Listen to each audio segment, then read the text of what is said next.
everyone, and welcome to Sunup. I'm Lyndall Stout. We join you today from the Whistle Stop and Festival. That's part of the Oklahoma Cooperative Extension Service historic 100th anniversary celebration. We'll have much more from here a little bit later in the show. But first, we're talking about Oklahoma's wheat crop. We begin with our Extension small grain specialist, Jeff Edwards. The morning of April 15th, temperatures across the state of Oklahoma dipped well below freezing. Almost everywhere in the state we dropped below 32 degrees, and in many of the wheat producing areas of the state we spent several hours below 28 degrees, and in a few areas we even dropped below 24 degrees, which was really bad news for our wheat crop. Even though we're about a week and a half behind where we would normally be this time of year, we were advanced far enough that those low temperatures will most likely result in some degree of damage to our wheat crop.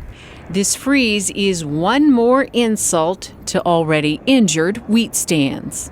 We were already in pretty rough shape in terms of wheat production in the state of Oklahoma. Southwestern Oklahoma and western Oklahoma, a lot of that crop has already been written off due to drought, and we're really pretty much too far along to be able to save that crop at this stage of the game.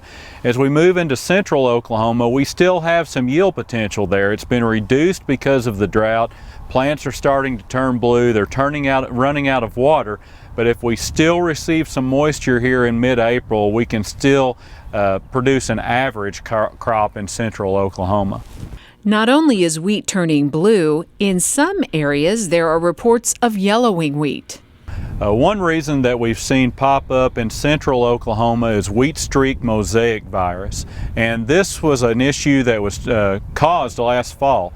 It's a virus that is transmitted to wheat via the wheat curl mite, and we've had this issue in western Oklahoma for several years, but only in the past couple of years has it really crept into central Oklahoma.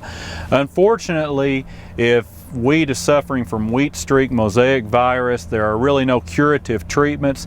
The key there is keep that in mind next fall and be sure that any volunteer wheat, corn, or grasses are killed and dead 2 weeks prior to planting, because the wheat curl mite cannot survive more than 2 weeks without a green host. If you suspect that you might have wheat streak mosaic virus in your field, the best thing to do is send in a plant sample to the plant diagnostic lab. Other things that could be showing up this time of year are wheat soil-borne mosaic virus and wheat spindle streak mosaic virus. Again, we would send in a sample to the plant diagnostic lab. And if you have either one of these issues, the key there is to plant a resistant variety next fall. And as we move further into spring, insects are appearing in our crops as well. A couple of other issues that have been showing up around Oklahoma are the brown wheat mite and the winter grain mite. And what you're going to look for is kind of a silverish or bronzing appearance on the wheat, and it just doesn't seem to be growing even though there's moisture there. You have to go out and scout for those insects. They're kind of hard to see, but if you look closely enough, you can find them on the plants.